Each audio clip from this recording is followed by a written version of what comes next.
Hello beer tubers and welcome to another beer review with me, Peter, the master of hoppets. Today joined by Plinne. Today looking at some limited release beers that we got on our trip to Aarhus. You're actually getting 3 for 1 in this video because all these 3 beers were released and we thought at the same time, and they're sours, and we thought they'd be fun to do side by side. And also their labels look really good together. Yeah, it looks like a really nice series of beer. So we went to Fermentoren Aarhus birthday party this past weekend and it was great fun. Lots of awesome beer, but at the same time, they also had a release of these 3 beers from Dry and Bitter Brewing, which is kind of like also part of the Fermentoren family. It's the same owners, and they make some really nice beers. We had, even like for the birthday, they had some beers for free on tap, which was Dry and Bitter beers, an IPA and a really awesome chocolatey Imperial Stout.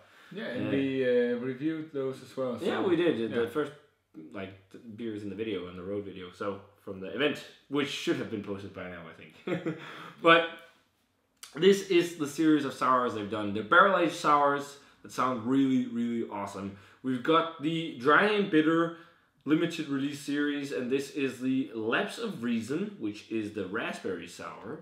Then we have the Pale Blue Dot, which is a blueberry sour, and lastly, Crimson Queen, which is the black cherry sour. So the big difference is that these two are more on the second limes. Both of these are blonde ales that are soured with blueberries and aged in French oak barrels, whereas this is a Flemish style sour ale with the black cherries and then aged in Pinot Noir barrels. So those are kind of different. We're going to start with Lapse of Reason, a Belgian golden ale aged for 9 months on French oak barrels and then blended with raspberries and aged for further 3 months on 7%.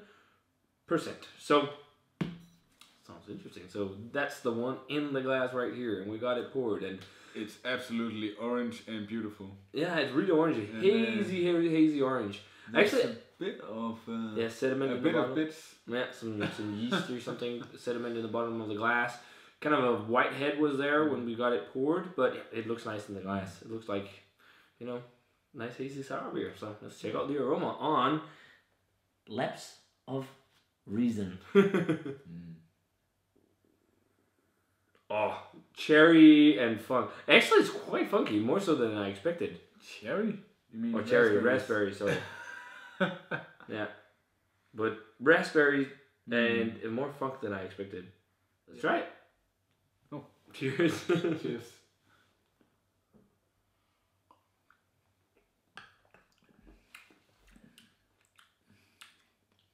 Not as sour as I kind of expected on the aroma.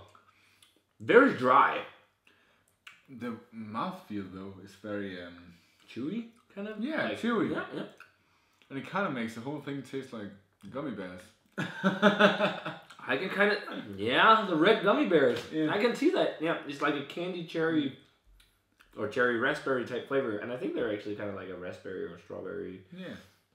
Red berry flavored candy. Very dry and oaky on the aftertaste. It leaves like this really dry, woody aftertaste. Not much funk on the flavor though, I think. There's a subtle funkiness, like that hay-like kind of thing, but not all the way in like crazy musty cellar. It's just like a funky hay barnyard thing, but subtle, more so fruit dominated. Yeah, it's basically a kind of sour gummy bear. It's very good. Sour raspberry gummy bear. Yeah. So we're moving on to Pale Blue Dot, which is also a Belgian golden ale aged for 9 months on French oak barrels, but this one has been blended with blueberries, where it's also been aged 3 months further, and this one is a 7.2%, so a little bit stronger. And one thing I wonder with this, like, I guess maybe it's the same base beer or something like that, because the bottles are also the same. Yeah, type. I'm expecting this to be very similar. Yeah, something just with blueberries instead of raspberries. Yeah, more. I think blueberries taste like iron, like sucking on iron. Okay, seriously. Yeah. Well, it's a nice color too. It's got more of a purple color to it. It's more hazy, isn't it? Yeah. Yeah, I think it's also just because it's darker because of the blueberries. You know, it's like that kind of. It looks like freshly pressed blueberry juice. Yeah. And then a slightly pinkish head on it. Not like completely pink, or pink whitish. Yeah. Ring of bubbles. Yeah. Yeah. Well, let's check out the aroma on Pale Blue Dot. Oh. Yeah. I can see what you mean with the iron thing. Like, Yeah. yeah, I don't know why, but It's just metal. something similar. Blueberry. This smells a bit more sour. It's also got like a lemony tartness to it, I think. Lemon? Yeah. Blueberry and lemon for some reason. No, I just think it smells really, really sweet of blueberries. Yeah, sweet blueberry. So, and then also it's got that oak. not as sour, to be honest. I don't know. I feel like it smells more sour, but it's also definitely got that oaky thing going on. That dry oaky thing. Yeah, more it's subtle funk on this one. This one seems more funky. Yeah, but maybe even, other than that, very similar. Yeah, but maybe the fruit character is that fruit character a bit more complex or intense. Yeah, there's way more fruit in this one. Which is interesting because blueberries are more subtle fruits. Maybe they use more. But yeah, smells nice. Let's give it a taste. It's a half and half. Cheers. It's a radler.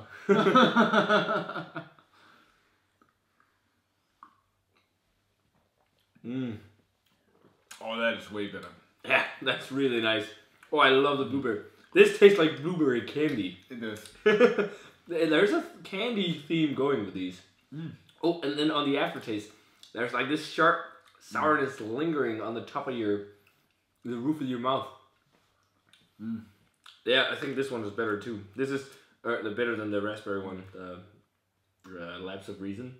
Pale Blue Dot here is better. It's like a sharp blueberry sourness in the aftertaste there, but it's like, again, that kind of gummy bear or gummy candy blueberry flavor. But yeah, it's flavor. I don't know. I think you're right. It's a little bit more sour than the other one. Also, it kind of burns a little in your throat as well. Yeah, with the sourness. Yeah, but great mouthfeel too. This seems also like very coating and silky. Yeah, they're both a super silky mouthfeels. But I love the blueberry, and it's like, again, candy blueberry flavor. Funk might have been more big on this one. That's the reason there is maybe a bit on this one, which is just generic funk. But this is more about like blueberry and candy blueberry flavor, I think. Yeah, candy blueberry. Yeah, and maybe the oak isn't as pronounced on this either. There is some oakiness, but not, and it's not as dry either. No. Interesting, but this is really good. But yeah, it's, to be honest, the sweetness and the sourness has just been amped up. Both of them. Yeah. So it's still very balanced, but yeah, it's just more of everything. Yeah, it's more of everything, and I like that. Yeah. So we're moving on to the final limited release that they released from Dry and Bitter Brewing at the Femtoine Aarhus birthday party, and this is the Crimson Queen. So the one that differs a bit from the others, different bottle, and also kind of a different style of beer, because this is much higher ABV, and yeah, it's a different style. It's not a golden sour. It's a Flemish brown ale, or Flemish old Bruin, or whatever you call it. Think Rodenbach type stuff. Yeah. The Flemish type sours, which I love those kind of sours. This is 10.2%. Nice. So a whole lot higher ABV. And I can see this made with wheat. I wonder if these are as well. Yeah. So I guess. So because it's stronger, it needs a taller bottle. Yeah, maybe, or just to differ the look a bit. If these two are the same base beer, maybe. And then because this is also a different style. And then the big difference thing is also as well is that it's aged 13 months in the Pinot Noir wine barrels, French Pinot Noir wine barrels, and then with the Danish black cherries. So that sounds really awesome. And we got it poured, and the color when you poured this was amazing. Looked just like red wine. It looks like red wine with a head right now, sparkling red wine. You could say that. I mean, it looks great. It looks so nice when you poured it, and it still looks nice in the glass. But it's such a dark red color from those black cherries that it's looking partially black in the glass. It does. Like the bottom, you're getting the deepest amount of ruby red notes, but it still looks great in the glass. And this has an actual pink head. Yeah. But I can't remember the last time I had black cherries. I think the last time I had black cherries was also in like a candy. So we'll see if this will be candy-like too. Like the others. I think I had some fresh ones about 6 or 7 years ago. Okay, so it's been a while. But hey, let's check out the aroma on Crimson Queen. Oh, that smells really. Oh, it's like that. Oh, it's reminding me of like really intense sweet. Yeah. Cherries. I don't know. Are black cherries sweeter? Yeah. I can't remember. They are, but It's kind of like caramelized. Yeah. Black cherries and almond notes. Yeah. Wow, this smells really nice. It's got vanilla tones too. The others didn't have that. Like vanilla, and then you get that kind of tart flavors of Old Brewing thing. But yeah, caramel, vanilla, sweet cherry. I'm smelling some acidity to it. Like it leaves a bit of that stinging thing in your nose, but it's not smelling like overtly sour. You're getting that kind of. Both of these are kind of vineyards as well. It's got a bit of a wine quality to it, but I really want to try this. This smells really nice. Cheers. Cheers.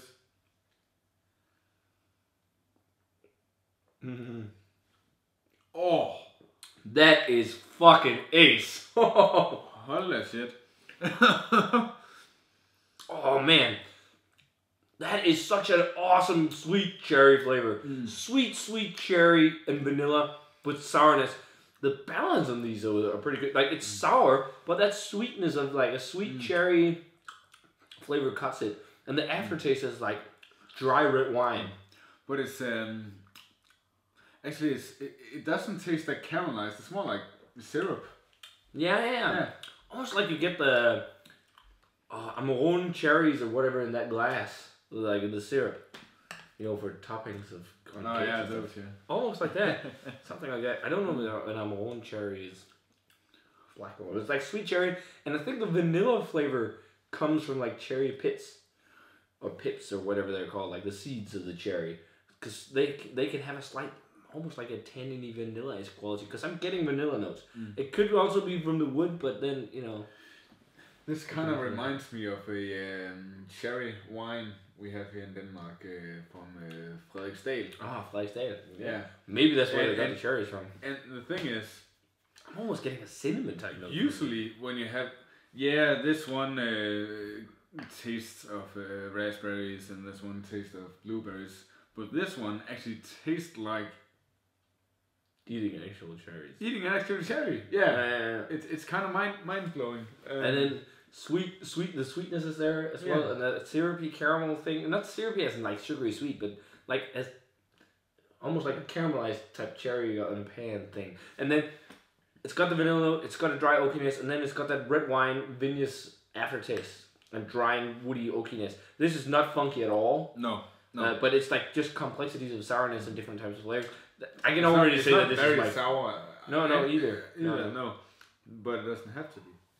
I think it's perfect. But I can definitely say this is my favorite of the bunch. Yeah. I really think this is awesome, and the black cherry just gives such a nice, sweet, rounded cherry flavor, which I really enjoy.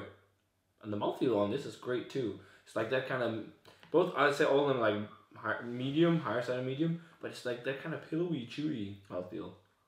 So, how do you rate? I'm thinking 95 for Crimson Green, because that's fucking awesome. Like the fruit flavor is quite different. I don't think I've ever had black cherries in a sour beer. And as you said, it reminds me of having Frederiksdal cherry wine. And now I'll go 93 on the blueberry and 92 on the raspberry. 92, 3, and 5. So 92, 93, 95. So I'll go 93 on this one, 95 on this one, to be honest, because that is awesome. And 98. I think it's that good. I really like cherry. Yeah, so this definitely gives me cherry. So yeah, I mean, also because it's such a nice, rounded, different type of cherry flavor. It's not just like tart cherries. I like that it's sweet cherries with sourness and tartness. Yeah, it's really good. Great stuff, guys. So I think it's maybe a bit of a shame to blend it almost, isn't it? Or should we do a cuvee just with a slight amounts? We can do it with the drakes and the bottles. In a separate glass. Let's do it like that. Let's get another glass and pour a little bit into that. Yeah. So here we got the cuvee, the Crimson Blue Queen of Lapse of Reason, whatever you want to call it. But the cuvee of all of them. Yeah, it is not as pretty. Yeah, but it's also the last part of the bottles. One separately, no. Yeah. It's a murky, dark purple. But it's some kind of unfiltrated fruit. Let's check out the aroma. It's the blueberry that shines through, actually. Yeah. Sour blueberry. And then it's got a bit of that more so red wine character, like blueberry and red wine. Right. Cheers.